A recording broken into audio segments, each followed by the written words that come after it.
If you try to eliminate risks, you create an extremely innovation-unfriendly environment.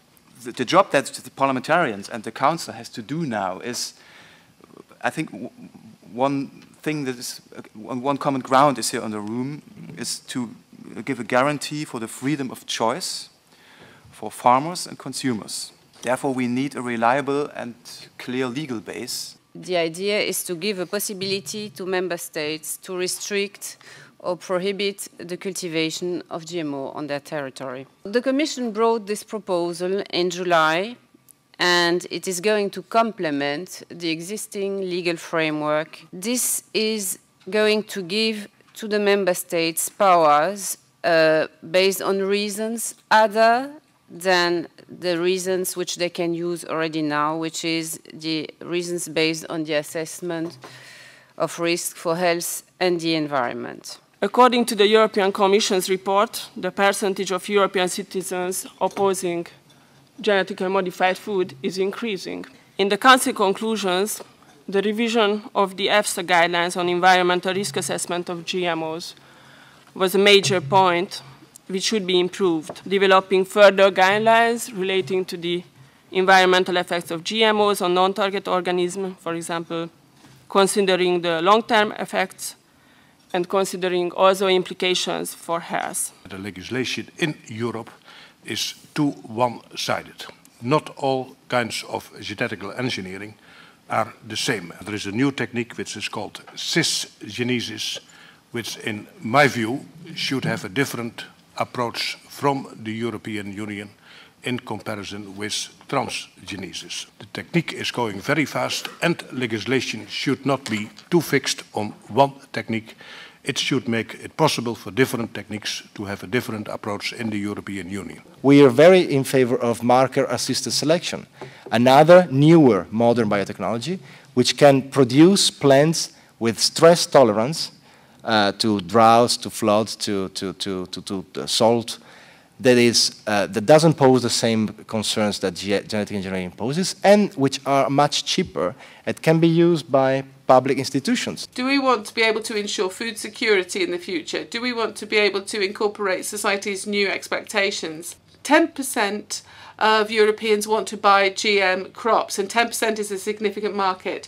Just to talk in terms of the economic crisis, which we are still experiencing, lower consumption in the farm market, the dairy sector, that's on the basis of 5%. But what if 10% of citizens were saying we want to eat GM crops, and we banned that for them, then we didn't let the European farmers grow these crops, then we've got a big problem. If we have GM crops, we can't have any other type of cultivation. We can't have traditional crops and GM crops working together. And this has been shown in Spain by the huge amount of cases of contamination. We can see now that GM crops destroy the model of sustainable agriculture, the model of a family-based agriculture. This leads to huge financial losses and hasn't been recompensated. History shows that core developments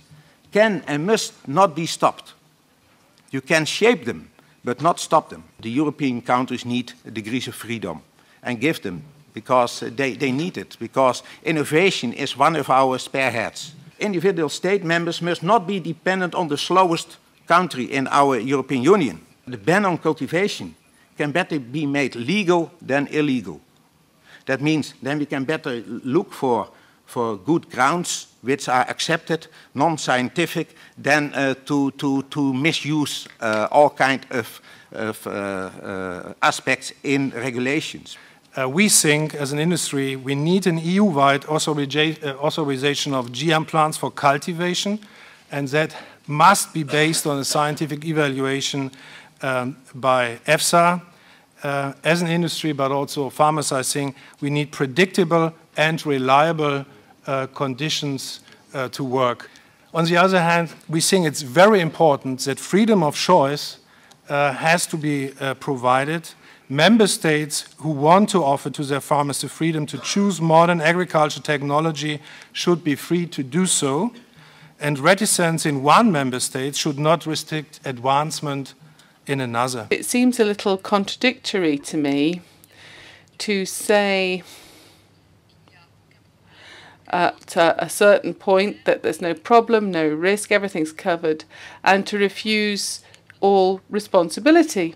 I think if GM producers had accepted responsibility and assurance, things would be very different. But the problem is that that's not the case, and so we have to make do. And so the problem for public authorities is to find the best way to defend the public interest, or the general interest, that of industry, consumers, farmers, and Europeans, that we must listen to.